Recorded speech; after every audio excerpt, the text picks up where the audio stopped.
Olá pessoal, bem-vindos à videoaula. Então a gente vai estar fazendo algumas aulas nesse formato. Muitos de vocês já me conhecem pessoalmente, para quem não me conhece, meu nome é Jéssica Janine e eu vou ser professora de vocês em parte desse semestre. Hoje a gente vai falar sobre sistema sensorial, mais especificamente sobre o sentido da visão. Então vão ser duas videoaulas sobre visão. Hoje vai ser a primeira, a gente vai focar um pouquinho na anatomia do olho, na óptica da visão. E na segunda videoaula, a gente vai falar sobre os fotorreceptores e as vias neurais. Mas antes de entrar no sentido da visão especificamente, a gente tem que falar primeiro do que é luz visível, porque é a luz que vai estar sendo percebida pelos nossos fotorreceptores. Então, a gente tem diferentes comprimentos de onda sendo percebidos de diferentes formas pelos fotorreceptores. E aí, essas diferentes comprimentos de onda é o que formam as diferentes cores que a gente enxerga. Então, primeiro, o que é um comprimento de onda? Então, aqui ao longo do tempo, a propagação de uma onda. Aqui nesse eixo, no eixo Y, a intensidade. Então, vocês veem que a onda ela vai até um mais baixo até chegar no pico, certo? A distância entre um pico e outro é o que a gente chama de comprimento de onda. A nossa visão, ela é capaz de perceber diferentes comprimentos de onda e a gente tem uma luz visível. A luz, ela é visível para o olho humano no espectro entre o azul e o vermelho. Então, seria entre 400 e pouquinhos nanômetros até 700 e poucos nanômetros. A gente tem comprimentos ultravioleta, que não são visíveis a olho nu, assim como os comprimentos infravermelhos também não são visíveis a olho nu. E aí eles estão logo após os limites do que a gente enxerga, certo? Existem outros tantos comprimentos de onda que a gente não consegue perceber no ambiente. Então, agora sim, vamos começar a falar sobre a anatomia do olho. Então, o olho ele é uma esfera dividida em 3 camadas e é repleto de fluido. Então, vamos começar a falar em partes dessa anatomia, certo? Então, primeiro a gente vai falar sobre a esclera. Então, a esclera ela é o que a gente chama popularmente de branco do olho. Então, aqui a gente tem a esclera, certo? E ela vai ser uma camada que vai envolver todo o nosso olho. Então, ela forma uma cápsula branca ao redor de todo o olho, porém, ela tem uma parte especializada na porção anterior, que é chamada de córnea. Então, aqui nessa segunda imagem, a gente tem em destaque a córnea, que seria essa porção aqui transparente. Então, a córnea ela é transparente porque justamente ela vai permitir a entrada de luz no nosso olho. Abaixo da esclera, certo? Então, aqui a gente tem a esclera e logo abaixo da esclera a gente tem o coroide. Então, se eu pegar o olho como se ele fosse uma cebola, tirar a primeira casca ali daquela cebola, a segunda que está abaixo vai ser conhecida como coroide. Então, o coroide ele possui uma pigmentação escura para absorção de luz no fundo do olho, porém, na porção anterior, na frente do olho, ele vai estar especializado na íris, no músculo ciliar e nas fibras onulares. Então, a íris, ela é essa parte aqui que no olho, nesse olho aqui do exemplo, é azul. No meu, por exemplo, é castanho. Então, cada um de nós tem uma cor diferente na sua íris. Existem vários tipos de tons de azul, de castanho, de verde, que é o que a gente chama de cor do olho. A cor do olho, na verdade, é a cor da íris. Além disso, a gente tem músculos ciliares e fibras onulares que vão auxiliar aí na contração e relaxamento das lentes do olho, que a gente vai ver já já como funciona.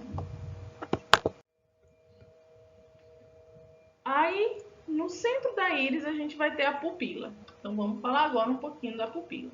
Então, a pupila, ela vai estar localizada exatamente no centro da íris e ela pode estar contraída ou completamente dilatada. Quando a gente vai no oftalmologista e ele coloca aquele colírio lá no nosso olho, a nossa pupila ela fica mais ou menos assim, completamente dilatada. Então, vão ser músculos lá na íris que vão determinar também o diâmetro dessa pupila. Então, a atividade do músculo ciliar e a tensão resultante nas fibras anulares vão determinar, além da contração da pupila, o formato que vai estar o meu cristalino. Então, tá vendo aqui em azul a íris. Logo abaixo dela a gente tem o cristalino, que é o que a gente chama de lente do olho, por exemplo. Então, o cristalino ele vai ser um dos grandes responsáveis pela refração da luz quando ela entra no nosso olho. E aí, o formato que esse cristalino vai assumir vai fazer com que a gente consiga focar mais em objetos mais próximos ou mais distantes, como já já a gente vai falar. E aí, por fim, né, falando da anatomia do olho, a gente tem a retina. Então, a retina ela é uma parte que vai ter bastante destaque na nossa próxima aula, que é quando a gente vai falar dos fotorreceptores. Então, a retina ela é justamente o local onde se localizam os fotorreceptores. Então, aqui a gente tem o olho. Lá no fundo do olho, a gente tem a camada que a gente chama de retina. Então, aqui é como se fosse um corte da retina ampliado para que a gente veja em detalhes. Então, primeira coisa interessante sobre a retina. Aqui no fundo a gente tem os nossos fotorreceptores. Mais anterior a eles, a gente tem os neurônios com os quais eles estão fazendo sinapse. Esses neurônios, quando a luz bate, para ela chegar aqui nos fotorreceptores, ela vai ainda se dispersando nessa camada de neurônios, que não percebem luz diretamente. Então, a retina ela vai ter um ponto específico onde eu tenho apenas os fotorreceptores sem essa camada de neurônios na frente. E esse ponto específico vai ser chamado fóvea. E aí a fóvea ela é a área de maior acuidade visual da retina, justamente porque eu não tenho os neurônios bloqueando, né, o caminho entre a luz e os fotorreceptores. Além da fóvea, que é uma área de bastante acuidade visual, a gente vai ter ainda uma área chamada de ponto cego.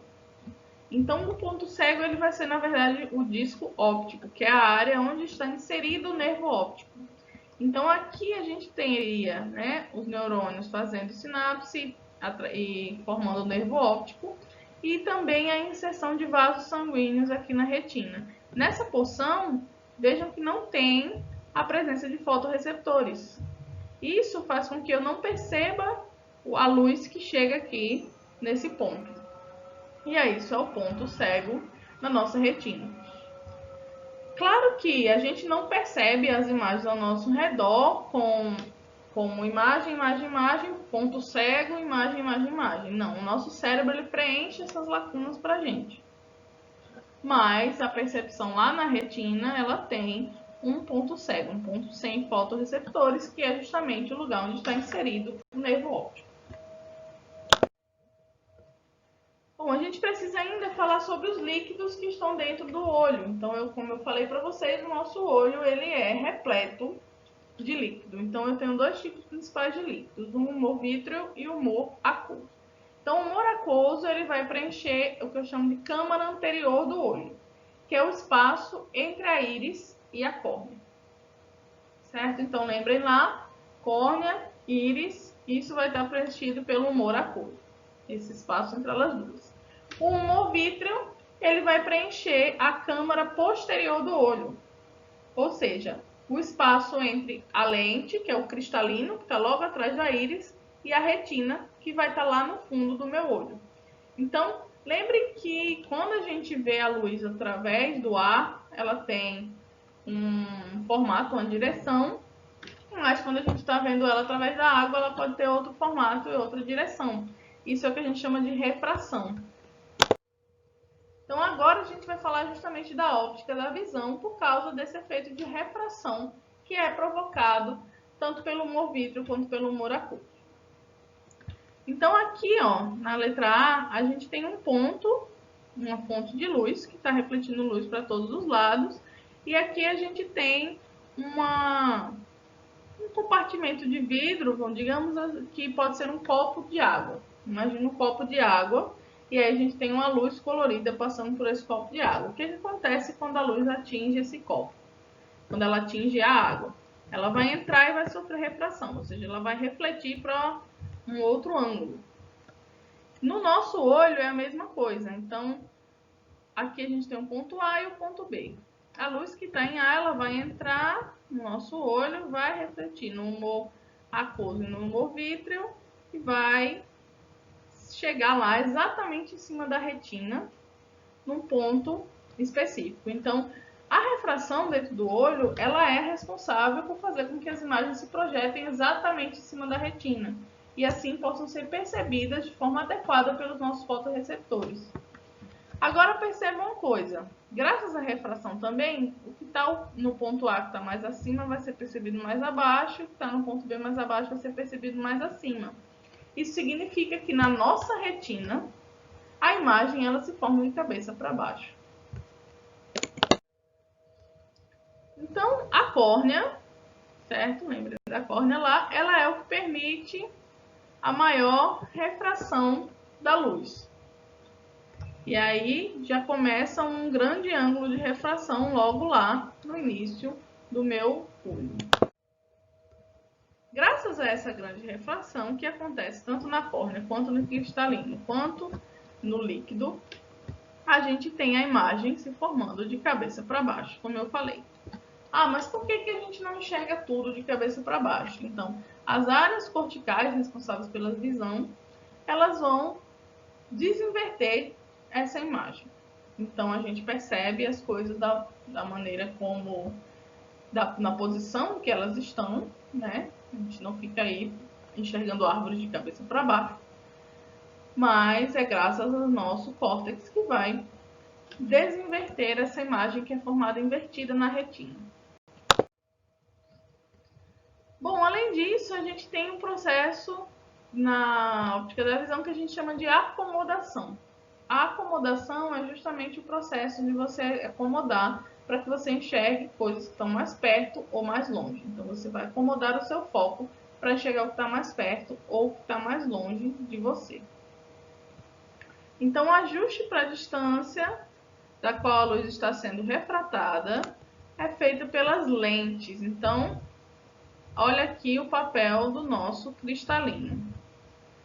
E ele faz parte desse processo de acomodação. Então, aqui eu tenho para vocês, fibras, do músculo ciliar e aqui as fibras onulares conectadas com o meu cristalino. Então, o que acontece? Quando a luz chega, dependendo do formato do cristalino, ela pode sofrer mais ou menos refração. E isso ajuda a gente a focar num objeto específico. Então, aqui em vermelho está representado o músculo ciliar e aqui as fibras zonulares, certo?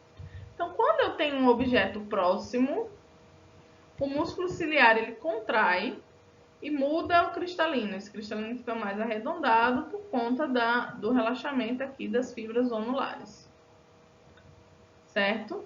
E aí isso faz com que eu foque em objetos mais próximos a mim. Quando eu estou querendo focar num objeto distante, estou olhando para um objeto distante, o músculo ciliar ele vai relaxar, fazendo com que as fibras zonulares sejam puxadas e puxe o cristalino, deixando ele com esse formato mais oval. Isso me ajuda a focar no objeto que está distante. E aí, com o passar do tempo, com o passar dos anos, as nossas lentes elas podem ir perdendo esse tipo de elasticidade. Então, essa capacidade de ficar mais redondo, mais oval, mais redondo, mais oval, ela vai se perdendo com o tempo.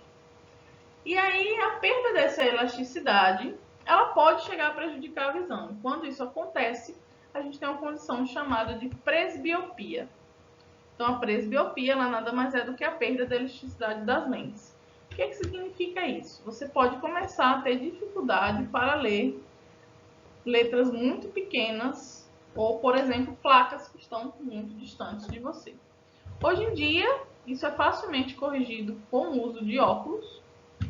Então, não é um grande problema para indivíduos que têm acesso à utilização do óculos, a visão deles volta ao normal. Porém, sem o óculos é muito difícil esse indivíduo conseguir ler coisas que estão muito longe, por exemplo. Então, no nosso olho, ele é uma estrutura altamente especializada. E ele tem células altamente especializadas, porém uma parte dele mantém capacidade de duplicação. E essa parte é a superfície do nosso olho. Então, com o envelhecimento, a parte central das lentes se torna mais densa e ganha coloração, que pode variar do amarelo ao preto. Então, aqui a gente está sempre tendo duplicação para manter a capacidade da nossa lente de ser transparente. Com o passar do tempo, esse mecanismo ele vai sendo prejudicado. E essas células, elas vão envelhecendo. E conforme elas envelhecem e eu não tenho uma duplicação de novas células, a gente tem a lente ficando com coloração amarelada, a preta. E isso é o que a gente chama de catarata. Então, a cirurgia para corrigir o problema da catarata nada mais é do que uma cirurgia que vai remover essas células envelhecidas, deixando exposta novamente a porção transparente das suas lentes. Uma outra condição que está relacionada à óptica da visão é a miopia. Então, a luz que vem de objetos distantes, quando a gente está com miopia, ela vai focar à frente da retina, ao invés de exatamente em cima da retina. Então, lembra que eu falei que a refração ela é muito importante para que a luz que chega no olho foque exatamente em cima da retina, porque é lá que eu tenho os meus fotorreceptores. Quando o indivíduo tem miopia, essa luz ela vai chegar e ela vai convergir antes da retina.